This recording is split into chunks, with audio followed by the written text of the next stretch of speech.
मेरा नाम भूमि है। हमारा पुराना मोहल्ला, तंग गलियाँ और छोटा सा घर, हम 3 कमरों के घर में रहते थे, जिसे चाची हमेशा एहसान कह दिया करती थी। कहती थी कि अगर हम ना होते तो तुम लोग सड़क पर होते। वह बार बार एक ही बात कहा करती थी। मैंने बचपन से उनकी ज़ुबान में ज़हर घुला हुआ देखा था। मेरे पिताजी एक मामूली से दर्जी थे। उन्होंने कभी किसी को जवाब नहीं दिया था। अपनी ईमानदारी के साथ अपना काम किया करते थे। एक छोटा सा कमरा उनकी वर्कशॉप था। वहाँ उनकी मशीनों का शोर और पिताजी के पसीने की खुशबू बसी हुई थी। वे कपड़े सिलते सिलते प्रार्थना भी किया करते थे कि एक दिन मेरी बेटी बहुत आगे बढ़ेगी। मैं पिताजी से कहती, क्या मैं सच में गरीब हूँ? वो कहते, नहीं बेटा, हम बस अमीर नहीं हैं। फ़र्क समझने में मुझे काफ़ी समय लग गया।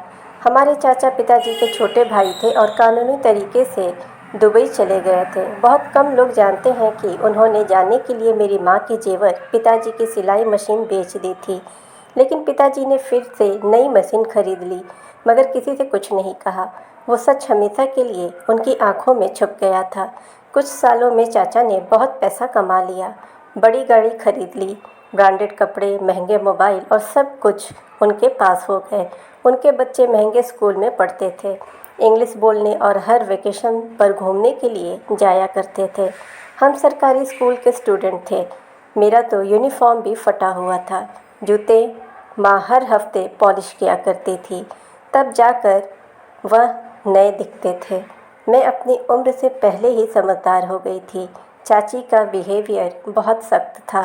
वो जब भी हमारे घर आया करती, उनकी आंखों में हमारे लिए नफ़रत होती।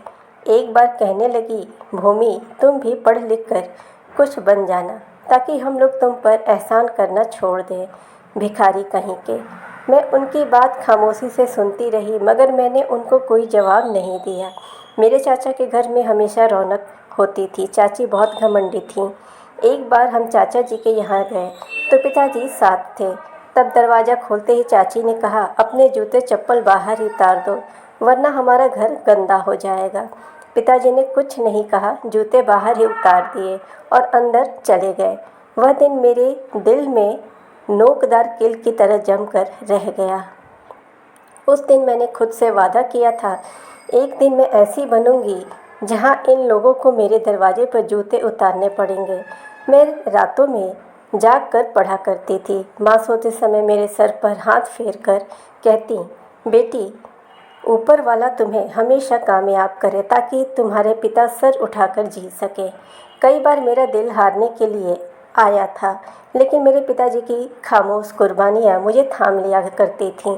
चाचा की लग्जरी ज़िंदगी, चाची की बेइज्जती और स्कूल के बच्चों की मजाक, मैं सब कुछ झेल रही थी, मगर अपना सपना नहीं छोड़ा। माँ की सबसे बड़ी परेशानी लाइट का बिल नहीं होता था, बल्कि चाची के ताने होते थे।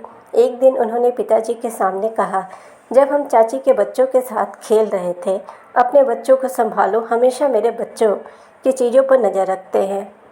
तुम लोग भिखारी हो और भिखारी ही रहोगे। पिताजी ने अपना सर झुका लिया। मैंने फ़ौरन अपनी बहन का हाथ पकड़ा और वहाँ से उठकर अपने घर आ गई।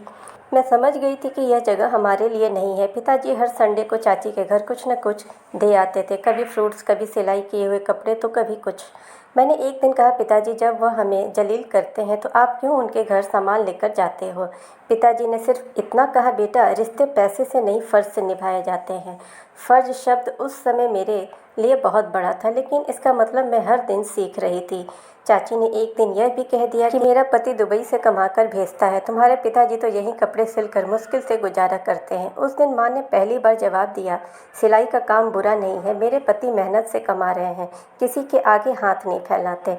हमारे बच्चे इसी के सहारे पल रहे हैं। जिस पर चाची ने मुँह बना लिया था। एक दिन चाची के बेटे मोहित ने मेरे हाथ में इंग्लिश की बुक देखी तो कहने लगा, अरे, इंग्लिश भी कोई पढ़ने की चीज़, हम तो फ्रेंच सीख रहे हैं। मैंने मुस्कुरा कर कहा, लैंग्वेज कोई भी हो, अगर शिक्षा हो तो हर लैंग्वेज आसान है। वो हंसने लगा, कहने लगा, यह सब छोटे लोग ही कहते हैं। मुझे उस दिन अंदाज़ा हुआ कि वह सिर्फ हमारे हालात पर नहीं, बल्कि हमारे सपनों पर भी हंसते हैं। उसी साल चाची ने अपने घर प्रोग्राम रखा, जिसमें उन्होंने सबको इनवाइट किया। प्रोग्राम के दिन जब हम गए तो उन्होंने दरवाज़ा पर कहा, हमें नहीं पता था कि तुम लोग आ जाओगे। वैसे भी तुम जैसे लोगों के आने से हमारे मेहमानों के सामने काफ़ी इंसल्ट होता है। यह बात सुनकर माँ वापस हम सब लोगों को घर लेकर आ गई। तब मैंने एक और फैसला किया था कि हर बेइज्जती और हर नेगेटिव कमेंट मेरे लिए सीढ़ी बनेगा। माँ तो चाची की बातों पर अफसोस किया करती थी और कहती थी कि तुम्हें उन जैसा नहीं बनना है। मैंने उनसे कहा माँ उनके जैसा बनना नहीं है, लेकिन हमें अपने आप को साबित ज़रूर करना है। उस दिन के बाद मैंने अपनी शिक्षा को ही सब कुछ समझ लिया था। मैंने फैसला कर लिया था कि मैं सरकारी स्कूल के स्टूडेंट होकर भी अपना नाम बनाऊंगी। मुझे सबको दिखाना है कि भिखारी वह नहीं होते जिनके पास पैसा ना हो, बल्कि वह होते हैं जो घटिया सोच रखते हो। हाई स्कूल का रिज़ल्ट आया और मैं खुश हो गई। सिंपल सी मार्कशीट, सिंपल सा कागज़ था, लेकिन मेरे लिए जैसे किसी खजाने की चाबी हो। मेरे माता पिता ने मुझे बहुत प्यार किया और आशीर्वाद दिए। पिताजी तो कुछ देर खामोश भी रहे, फिर कहने लगे, बस अब आगे का सोचना है बेटी। सवाल यह था कि आगे पढ़ाई कैसे होगी। पहले ही घर में बिजली, गैस और राशन का खर्च मुश्किल से ही हो रहा था। कोचिंग क्लासेस और कॉलेज की फ़ीस, बुक्स, यह सब हमारे लिए सपने जैसा था। पिताजी की नज़रें मेरी किताबों पर ठहरी हुई थी। उन्हें एक बोझ सा नज़र आ रहा था। मैंने उनका यह बोझ हल्का करने का फ़ैसला कर लिया था। मैंने उनसे कहा कि आपको फ़िक्र करने की ज़रूरत नहीं है, मैं खुद तैयारी करूँगी। पिताजी ने मेरी आंखों में देखा, जैसे वह सवाल कर रहे हो कि क्या सच में उनकी बेटी ऐसा कर सकती है। फिर धीरे से कहने लगे, जो भी करो पूरे दिल से करना। मैंने घर के कोने वाले कमरे को अपनी पढ़ाई की जगह बना लिया था। वहीं पुराना सा पंखा, लकड़ी की टेबल और एक टूटा सा स्टॉल। मैंने एक रजिस्टर पर बड़े शब्दों में लिखा था, अधूरे नहीं छोड़े जाते। मेरे पिताजी के दोस्त की एक बेटी जो बीए कर रही थी, उसके पास कुछ पुरानी बुक्स हुआ करती थी। मैंने उसके पास पढ़ने के लिए फ़ैसला किया और मैं चली जाती थी। उसने मुझे अपनी सारी बुक्स दे दी थी और पढ़ाई में मेरे मदद भी किया करती थी। वो मेरी बहुत तारीफ़ किया करती थी। तुम्हारे अंदर कुछ कर दिखाने का जज्बा है, एक दिन तुम ज़रूर कामयाब बनोगी। उसने मुझसे पूछा, तुम क्या बनना चाहती हो। मैं आईपीएस बनना चाहती हूँ। उसने कहा, यार ऐसे सपने तो अमीरों के लिए होते हैं, तुम्हारे घर के तो हालात भी ऐसे नहीं हैं, तो फिर तुम सपने कैसे पूरे करोगी। मैंने कहा, बस खुद पर और ऊपर वाले पर विश्वास है और यही मेरी सबसे बड़ी ताकत है। मैंने उस दिन फैसला कर लिया था कि मेरा आईपीएस बनने का सपना अब सिर्फ ख्वाहिश नहीं, मकसद था। चाची को जब पता चला कि मैं पढ़ाई जारी रख रही हूँ तो उन्होंने फिर से एक तेज कमेंट का तीर चलाया। कहने लगी, भिखारी लोग आईपीएस ऑफिसर बनने के सपने ना देखा करें, नींद खराब हो जाती है और बहुत कुछ बर्बाद भी। इस बार तो खामोश नहीं रही। मैंने कहा, सपने वही इंसान देखा करते हैं जो जागता है, सोते हुए तो सिर्फ सोए आते हैं। चाची कुछ देर के लिए खामोश हो गई, लेकिन उनकी नज़रों में हंसी छुपी हुई थी। मुझे पता था कि वो हंस रही हैं, मगर वक्त आएगा जब यही हंसी शर्मिंदगी में बदलेगी। मेरी पढ़ाई जारी रही। ज़्यादा पढ़ाई करने की वजह से मेरा दिमाग खामोश हो जाता था। मैं आसमान को जाकर देखकर खुद से कहती, एक दिन यह आसमान भी छू दूँगी। हमारे शहर में एक छोटा सा कस्बा था जहाँ ज़रूरत की हर चीज़ मिल जाती थी। वहाँ पर एक छोटी सी लाइब्रेरी भी थी। फ़ायदा यह था कि वह हमारे मोहल्ले से करीब पड़ती थी। माँ मुझे पैदल छोड़ आती थी और फिर कुछ घंटे बाद वापस भी ले आया करती थी। मैंने रोज़ वहाँ जाना शुरू किया। छोटी सी जगह थी मगर खामोश। एक दिन मुझे वहाँ एक अंकल ने देखा। कहने लगे, बेटा तुम यहाँ रोज़ आती हो, क्या पढ़ रही हो। मैंने कहा, मैं आईपीएस की तैयारी कर रही हूँ। वो हंसने लगे, हिम्मत है तुम में। मैं रिटायर्ड प्रोफेसर हूँ, अगर कुछ समझ ना आए तो मेरी हेल्प ले सकती हो। ये छोटे छोटे लोग मेरे सफ़र का बड़ा सहारा बन गए। पिताजी कभी कभी मेरे नोट्स देखे तो नज़र फेर लेते थे। मैं जानती थी कि वो गर्व महसूस कर रहे हैं, लेकिन जाहिर नहीं करते। एक दिन मैंने उनसे कहा, जब मैं ऑफिसर बन जाऊंगी तो सबसे पहले आपके लिए नई टेक्नोलॉजी की सिलाई मशीन खरीदूंगी। पिताजी मुस्कुराकर कहने लगे, सिलाई मशीन नहीं, बस प्रार्थना करो कि मेरी बेटी कामयाबी की ऊंचाइयों तक पहुंच जाए। ये वो समय था जब मुझे एहसास हुआ कि मेरे पिताजी मेरी कामयाबी से ज़्यादा मेरे इरादे से खुश हैं। अब मैं सिर्फ एग्ज़ाम की तैयारी नहीं कर रही थी, मैं अपने पूरे वजूद को उस सपने के हिसाब से ढाल रही थी कि मैं एक मामूली से दर्जी की बेटी थी, लेकिन मेरे अंदर हौसला जाग चुके थे और एक दिन यह हौसला दुनिया के सामने आने वाला था। पापा के दोस्त की बेटी प्रियंका के साथ मेरी पढ़ाई अच्छी चल रही थी। मुझे हर दिन कुछ नया सीखने को मिलता था और फिर खुद भी अपनी परीक्षा लिया करती थी, जैसे कोई मुकाबला मेरे और समय के बीच चल रहा था। प्रियंका के पास टच मोबाइल था। उसके घर के हालात बहुत अच्छे थे, घर में वाईफाई भी लगा हुआ था। मैंने पिताजी से इजाज़त ली और घर जाकर इंटरनेट की चीज़ें निकाल कर अपनी पढ़ाई शुरू कर दी। हर रोज़ 1 घंटे के लिए मैं उसके मोबाइल पर अलग अलग तरह की चीज़ें सर्च किया करती थी। वो घंटा मेरे दिन का सबसे कीमती समय हुआ करता था। प्रियंका मेरे इस सफ़र में मेरी बहुत मदद किया करती थी। मैं घर पर वापस आकर भी पढ़ाई किया करती थी। माँ कहती, बेटा थक गई होगी, थोड़ा आराम कर लिया करो। मगर मेरा यही जवाब होता, अगर आज आराम किया तो सारी ज़िंदगी आराम में गुजर जाएगी। घर में माँ मेरे साथ थी, लेकिन चाची की ज़ुबान दिन ब दिन तेज़ होती जा रही थी। एक दिन पिताजी जब उनके घर कपड़े देने गए तो वापसी पर उनके चेहरे पर एक अजीब सी खामोशी थी। मैंने कुछ नहीं पूछा, लेकिन शाम को चाची की आवाज़ गली में गूंज रही थी, मुझे तो मेरे दुबई में बैठे पति ने हर सहूलियत दी है। एक ये हमारे जेठ जी हैं कि अभी तक गली में सिलाई मशीन चलाते हैं। पिताजी दरवाजे के पास बैठे हुए थे, उन्होंने सिर्फ नज़र झुका ली और मैं भी खामोश रही। दिल में कुछ और झुकने के बजाय उठ खड़ा हुआ था। मुझे अब खामोशी सहनी नहीं थी। एक दिन चाची की बेटी जानवी मेरे पास आई और कहने लगी, मम्मी कह रही थी कि बुक्स लेकर लाइब्रेरी में क्या करती हो, कोई काम ही कर लो, कोई नौकरी भी तो ढूंढ सकती हो ना, तुम जैसे लोग तो झाड़ू बर्तन करने के काम आते हैं। मैंने कहा, मैं बर्तन भी धो सकती हूँ और तुम्हारी सोच भी। लेकिन समय आने पर वो हंसकर कहने लगी, सोच नहीं हकीकत है। तुम जितना मर्जी पढ़ लो, लेकिन कुछ लोग हमेशा नीचे ही रहते हैं, तुम्हारे पढ़ने से फ़र्क नहीं पड़ेगा। मैंने खामोशी से दरवाज़ा बंद कर दिया। कुछ बातों का जवाब सिर्फ वक्त ही देता है।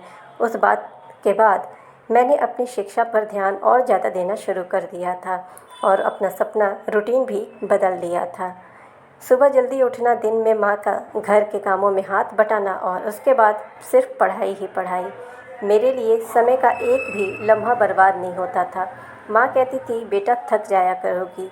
मैं कहती, माँ मैं खुद ही नहीं बल्कि अपने पिता की इज्जत कायम करना चाहती हूँ। मोहल्ले की औरतें भी अब चाची की बातों में आने लगी। कोई पीठ पीछे कहती कि दर्जी की बेटी तो ऑफिसर बनने की तैयारी कर रही है। कोई हंसने लगती थी कि ऑफिसर सपने देखने की भी अपनी कोई औकात होती है। मैंने इस बारे में माँ को बताया कि यह लोग हमारे बारे में बातें करते हैं। माँ ने मुस्करा कर कहा, बेटा लोग तो पीठ पीछे राजा की भी बुराई करते हैं और तुम तो एक मामूली सी इंसान हो। हर दिन चाची को हमारे खिलाफ एक नया कमेंट सोचना होता था।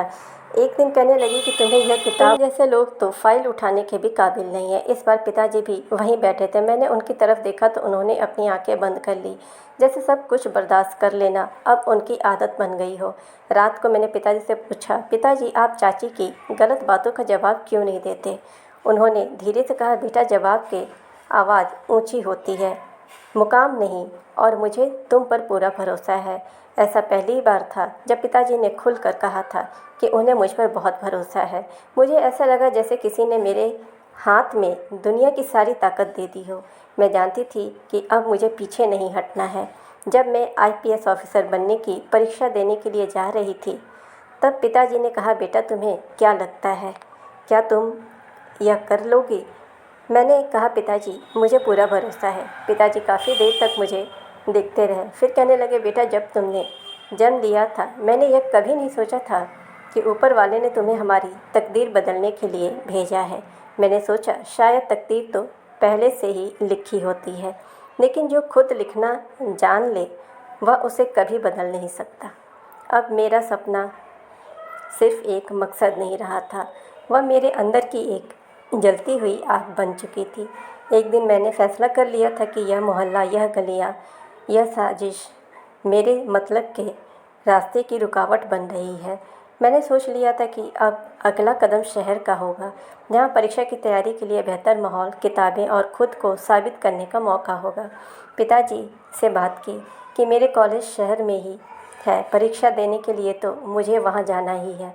मैं चाहती हूँ कि मैं कुछ दिनों के लिए शहर में ही रहूँ, वहीं रहकर पढ़ाई करूँ, ताकि यहाँ की फालतू बातों से मेरा ध्यान हट सके। पिताजी कहने लगे, बेटा लेकिन तुम वहाँ कहाँ रहोगे? मैंने कहा कि मैं कोई फ्लैट ले लूँगी और अब कुछ बच्चों को ट्यूशन पढ़ा लूँगी और पैसे मेरे अकाउंट में जमा है और वह भी निकाल लूँगी। पिताजी ने मेरी तरफ देखा और पहली बार मेरी बातों के लिए फ़ौरन हाँ कर दी थी। शायद वह भी अब इस माहौल से थक चुके थे। उनके पास एक पुरानी सिलाई मशीन पड़ी हुई थी, उन्होंने वह बेच दी। चाची को जब पता चला तो वह दरवाजे पर खड़ी हो गई, कहने लगी, कहाँ जा रही हो? पिताजी ने मामूली सा जवाब दिया, शहर जा रहे हैं, कुछ समय के लिए। चाची हंसकर कहने लगी, क्या करोगी शहर जाकर? कोई सिफारिश लगाओगी? यह बस सपनों के पीछे भागने जा रही है। हम कुछ नहीं बोले, सामान उठाया और पीछे मुड़े बिना हम बाहर निकल गए।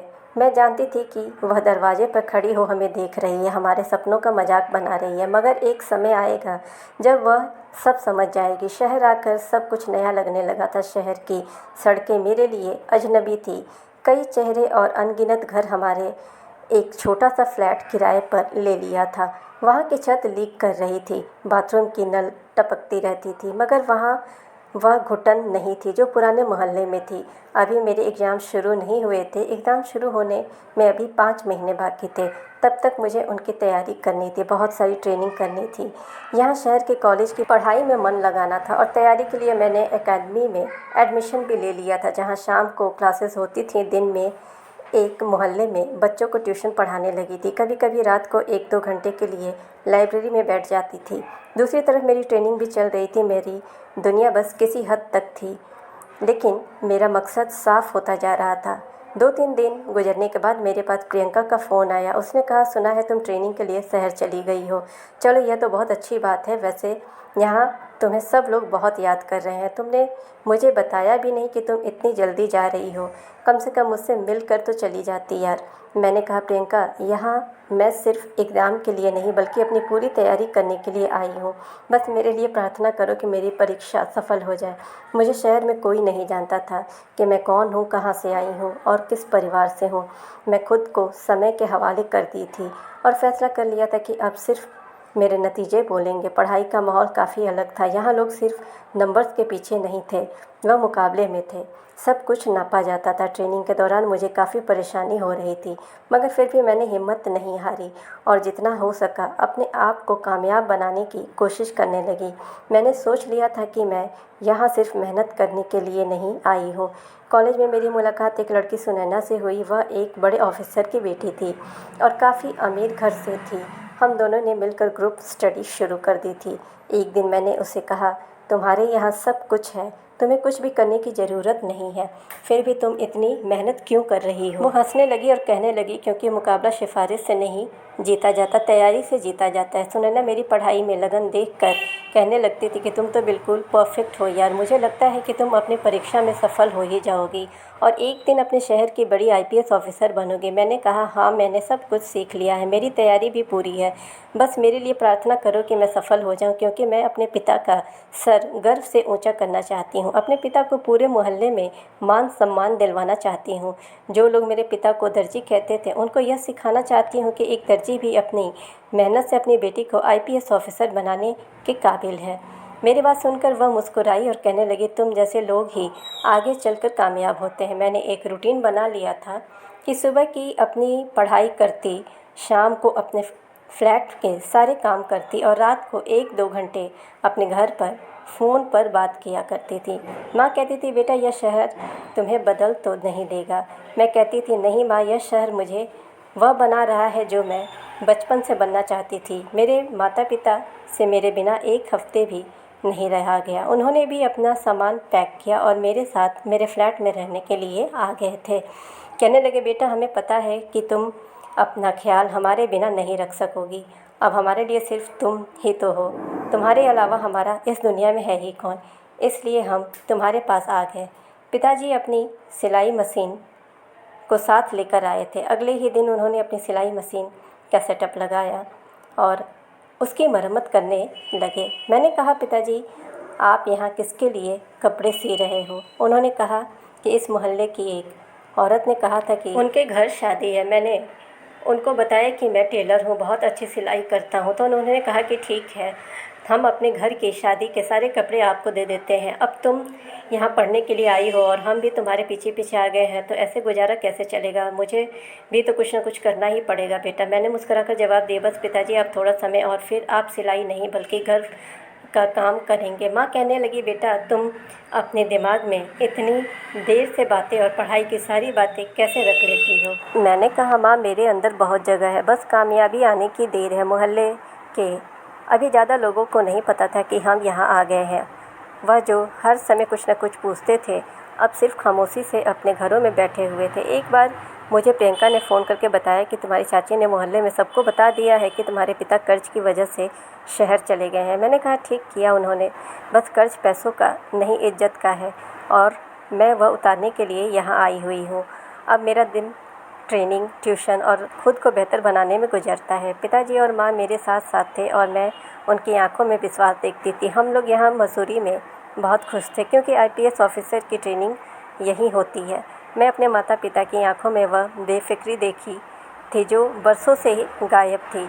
यहाँ ट्रेनिंग करते हुए मुझे 3 महीने गुजर चुके थे। तैयारी की रफ्तार बेहतर हो रही थी और पिताजी माँ भी नए मोहल्ले में कुछ हद तक खुश हुए थे। यहाँ के लोगों ने भी मेरे पिताजी से कपड़े सिलवाने शुरू कर दिए और कुछ खर्च मेरी ट्यूशन से पूरा हो रहा था। सुकून था, मगर एक दिन ऐसा आया कि सारा सुकून जैसे किसी आवाज़ के बिना बिखर गया। उस दिन मैं अपनी पढ़ाई कर रही थी जब पिताजी के पास एक फ़ोन आया। नंबर देखकर उनकी आंखों में हल्की सी हैरानी नज़र आई। ये मेरे चाचा जी का नंबर था। कई सालों बाद उन्होंने अपने बड़े भाई को याद किया था। बस 2 मिनट बात हुई। पिताजी ने फ़ोन रिसीव किया, उनसे बात की, बस सर हिलाया और कहा, यह तो बहुत अच्छी बात है, मुबारक हो तुम्हें। फ़ोन रखते हुए पिताजी ने इतना कहा था, उसके बाद यह खामोश हो गए। मैंने पूछा, पिताजी क्या हुआ है? पिताजी ने बताया, बेटा मोहित एएसपी बन गया है। ऐसी खुशी में उन्होंने पार्टी रखी थी और सब लोगों को बुलाया था। मैंने कहा, और हमें? पिताजी ने नज़र झुकाते हुए कहा, नहीं, हमें नहीं बुलाया, शायद अब हम उनसे बहुत दूर रहते हैं। और फिर उन्होंने हमें अब अपना रिश्तेदार भी नहीं रखा। इतना सुनकर कमरे में खामोशी छा गई। माँ ने कुछ देर बाद कहा, चलो, मोहित को बहुत बधाई हो, हमें ना बुलाए, मगर आप तो उनके बड़े ताऊ जी थे, आपको तो बुलाना ही चाहिए था। चलो, अब उनकी मर्ज़ी। मैं जानती थी कि मैं खुद को दिलासा दे रही हूँ और पिताजी एक बार फिर से बर्दाश्त करके बैठे हुए हैं, लेकिन उस दिन कुछ बदला था। पिताजी के चेहरे पर मामूली सीरियसनेस नहीं थी, बस एक खालीपन सा था, जैसे कोई दरवाज़ा बंद हुआ हो। शाम को जब माँ खाने पर मुझे बुलाने के लिए आई तो मैंने देखा कि पिताजी बहुत खामोश बैठे हुए थे, खाना नहीं खा रहे थे। फिर अचानक उनकी आंखों में आंसू आ गए और उन्होंने कहा, अब मोहित छोटा था और उसे स्कूल जाने का शौक़ उठा था, तो मैंने खुद अपनी कमाई से उसका स्कूल में एडमिशन करवाया था, उसके लिए किताबें खरीदी थी। तुम्हारा चाचा तो तब दुबई जाने की तैयारी में लगा हुआ था। जानवी के एडमिशन के समय भी पैसे कम पड़ रहे थे, तभी मैंने अपने सारे खर्चे छोड़कर सबसे पहले उसका काम पूरा किया था। शायद मुझे उनसे उम्मीद नहीं रखनी चाहिए। मैंने पिताजी से कहा कि आपने जो किया वह आपका बड़प्पन था और उनके छोटेपन की कीमत आप उदास होकर क्यों अदा कर रहे हो। पिताजी ने धीरे से कहा, बेटी, रिश्ते निभाते रहो, चाहे दूसरे पहचाने या ना पहचाने, बस कभी कभी दिल छन जाता है। अगले दिन मोहित ने अपने घर की पार्टी के फ़ोटो सोशल मीडिया पर अपलोड किए थे। उनकी पूरी फैमिली बहुत खुश लग रही थी। हमारे सारे रिश्तेदार भी वहाँ मौजूद थे। अगर कोई नहीं था तो वो हम थे। प्रियंका ने मुझे मैसेज किया, तुम्हारे चाचा ने तुम्हें इनवाइट नहीं किया, सब बात कर रहे थे तुम्हारे बारे में। मैंने उसे कोई जवाब नहीं दिया, सिर्फ इतना कहा कि हम कामयाबी की पार्टी में नहीं जाते, हम वक्त आने पर अपनी कहानी लेकर आएंगे। उस रात काफ़ी देर तक माँ जागती रही और उनके पास मैं जाकर पूछी, माँ कुछ सोच रही हो? उन्होंने कहा, हाँ बेटा, सो रही हूँ। अगर हम वहाँ होते तो उनका क्या बिगड़ जाता। तुम्हारे पिताजी अपने रिश्तेदारों की कितनी इज्जत किया करते थे। आज अगर हमारे हालात ख़राब हैं तो सारे रिश्तेदारों ने हमें छोड़ दिया है। मैंने माँ के कंधे पर हाथ रखा और कहा, माँ, एक दिन ऐसा आएगा जब यह सब लोग हमारे दरवाजे पर आएंगे। पिताजी ने लगभग 1 हफ्ते तक अपने भाई या भतीजे के बारे में कोई बात नहीं की थी।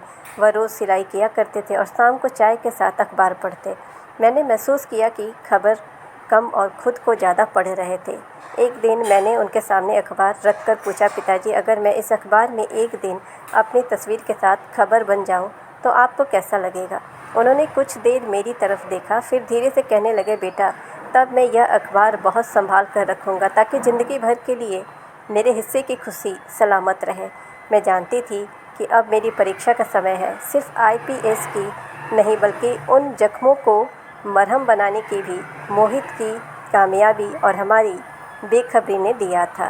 एकेडमी में मेरी ट्रेनिंग चल रही थी जो कि अब बंद होने वाली थी क्योंकि परीक्षा का समय करीब आ रहा था। एक खामोशी जो मेरे पिताजी के चेहरे पर जम गई थी। वह पहले जैसे नहीं रहे थे। काम करते करते रुक जाते थे, जिसे कुछ याद आ रहा हो। अखबार पढ़ते समय पेज पलटना भूल जाते थे। माँ ने एक दिन मुझे इशारे से बुलाया और कहने लगी, बेटा तुम्हारे पिताजी कुछ बदले बदले से लगते हैं, पहले जैसे बात भी नहीं किया करते। मैंने कहा, माँ मैं जानती हूँ पिताजी को अफसोस है कि चाचा जी के घर में हमें इनवाइट नहीं किया गया था और क्यों इनविटेशन नहीं दिया गया था।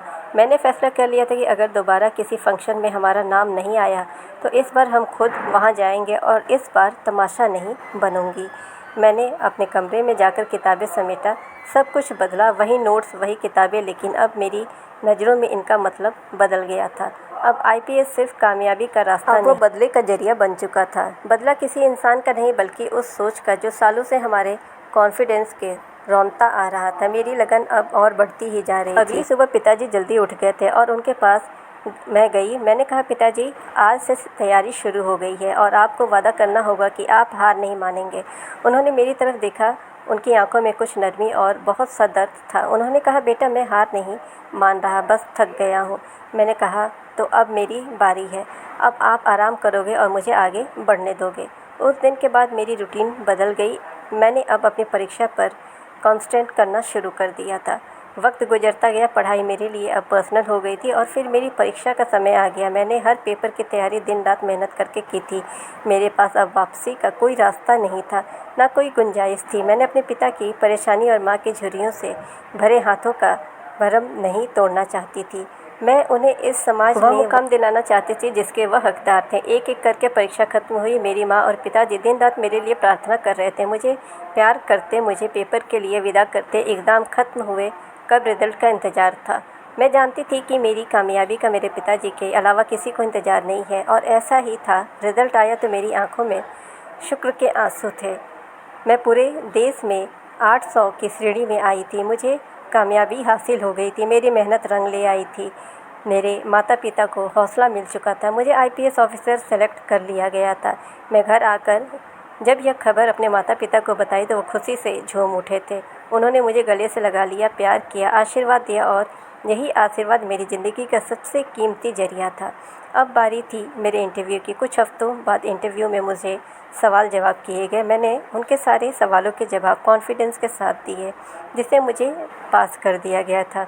मुझे सेलेक्ट कर लिया गया था। मेरी ज़िंदगी का सबसे बड़ा सपना पूरा हो चुका था। मैं घर पहुंची तो पिताजी का हाथ थाम कर कहा, पिताजी अब आपको अपने इन कमज़ोर हाथों से कुछ करने की ज़रूरत नहीं है। अब आपकी बेटी इतनी काबिल हो गई है कि अब आपको कोई मेहनत करने की ज़रूरत नहीं है। आपकी बेटी ने यह मुकाम हासिल कर लिया है जिसका सपना आप बरसों से देख रहे थे। पिताजी ने मुझे आशीर्वाद दिया। वह न जाने कैसे लम्हे थे जब तीनों फूट फूट कर हम रो रहे थे। कई महीने हम मसूरी शहर में रहे।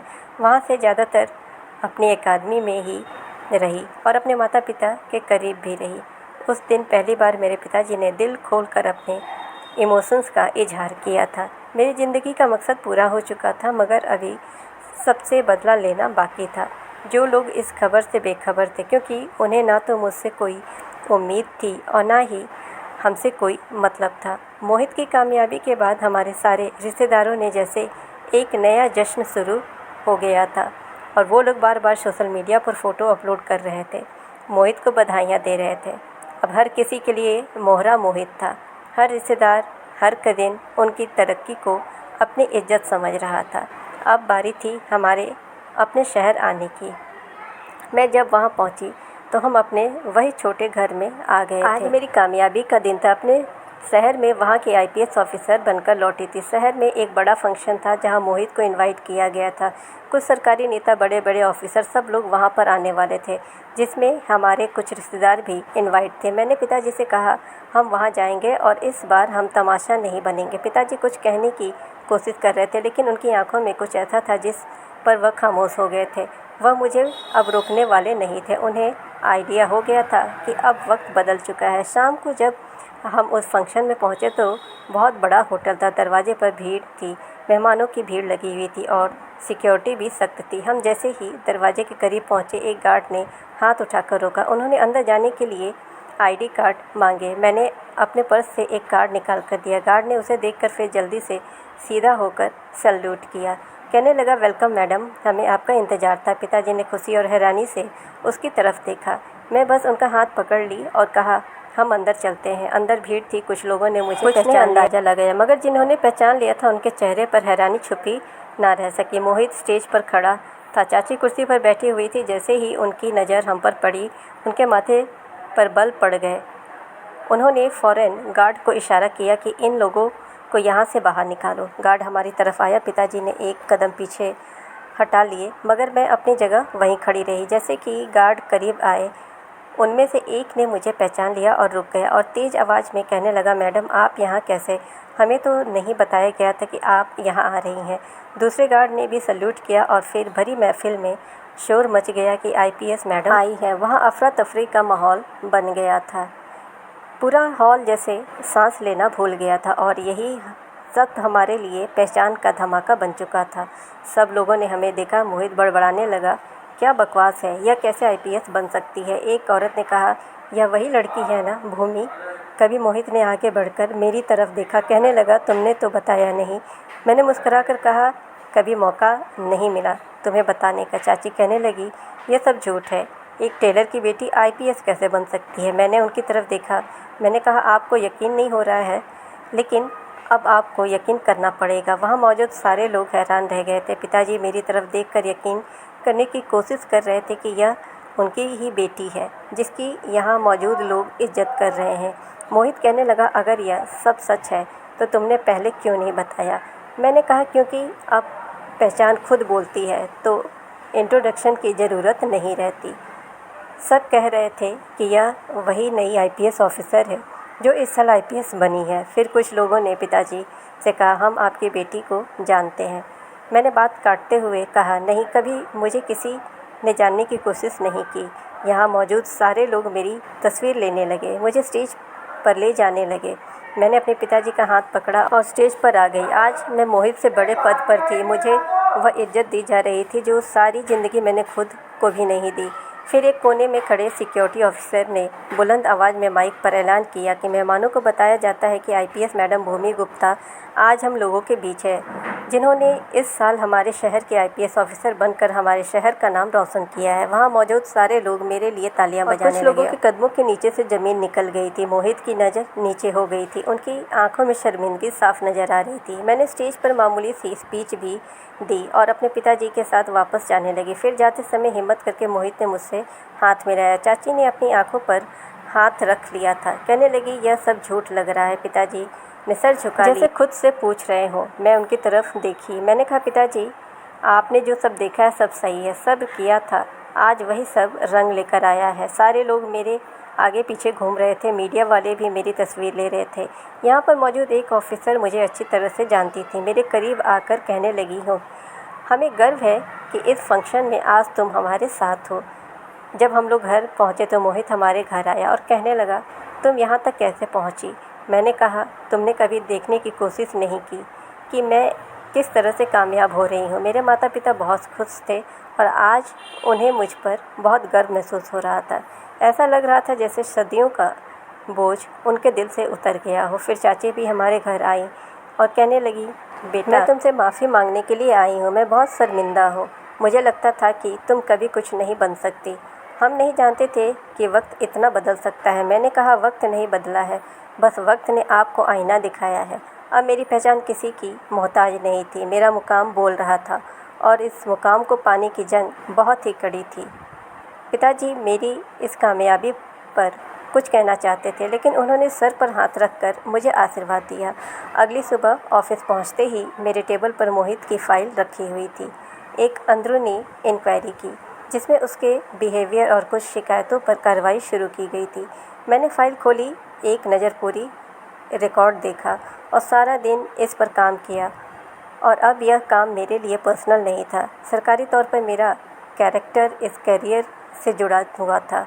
शाम के समय मैं कमिश्नर साहब को फ़ोन मैंने कहा, सर आपने मोहित गुप्ता की रिपोर्ट जल्द पूरी करने को कहा था, वह पूरी हो गई है, मैं आपको ईमेल कर रही हूँ। दूसरी तरफ से आवाज़ आई, आपने बहुत अच्छा काम किया है, यह मामला बहुत ज़रूरी है, अगर कुछ और कानूनी सबूत हो तो तुम्हें एक्शन लेने से पीछे नहीं हटना है। मैंने कहा सर, कानून सबके लिए बराबर है। फ़ोन रखते ही मैंने रिपोर्ट फाइल की और ईमेल कर दी। अगले ही दिन वो मेरे ऑफिस में हाजिर था। अंदर जाकर कुछ कहने से पहले कुर्सी पर बैठ गया। भूमि, तुमने कमिश्नर को रिपोर्ट कर दी। मैंने कहा, यह मेरा फ़र्ज़ था। मोहित, तुम जानते हो मैं किसी की बहन, बेटी या कज़िन बनने से पहले एक ऑफिसर हूँ। वह कुछ लम्हे के लिए खामोश रहा, फिर धीरे से कहने लगा, मैंने तुम्हें हमेशा खुद से कम समझा। आज पता चला कि ताकत क्या होती है और उसकी कीमत क्या है। ताकत की कीमत जिम्मेदारी होती है। मैंने कहा, तुम भी कभी इस जिम्मेदारी को सीरियस ले लेते तो आज यह दिन न देखना पड़ता। वो शर्मिंदा हुआ, आंखों में आंसू आ गए। वह उठा और मेरे कदमों में बैठ गया। प्लीज़, मैं तुमसे माफ़ी मांगता हूँ। कमिश्नर साहब से जाकर भी माफ़ी मांग लूँगा। मेरी नौकरी, मेरे माता पिता सब मुझसे दूर हो जाएंगे। मेरे हाथ में इशारे से उसे उठाने को कहा। मैंने कहा, नौकरी तुम्हारी है, इज्जत तुम्हारे माता पिता की है। अगर सच में माफ़ी मांगनी है तो वहाँ जाओ जहाँ तुमने सबसे ज़्यादा नुकसान पहुँचाया है।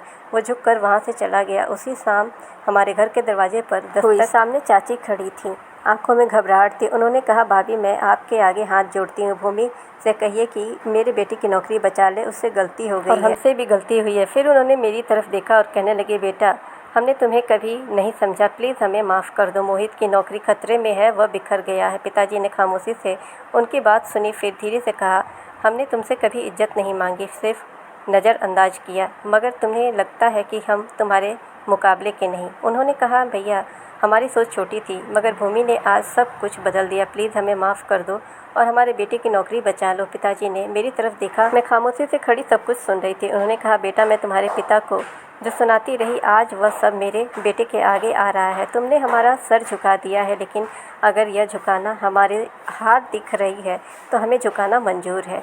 मोहित अगले दिन फिर से मेरे पास आया। इस बार उसकी आंखों में आंसू थे और बदलाव भी था। उसने कहा, मैंने अपने घमंड को एक तरफ रखकर सोचा है, अगर तुमने मुझे एक मौका दिया तो मैं खुद को साबित करना चाहता हूँ। मैंने फाइल बंद की और कहा, तुम्हें अपनी इज्जत पाने के लिए अब सिफारिश ही नहीं, इंसान बनना होगा। यह लम्हा उन सारे लम्हों का जवाब था जिसमें हमें छोटा समझा गया था, जिसमें हमारे सपनों का मजाक बनाया गया था। आज वह सब पलट चुका था और मेरे पास ताकत थी।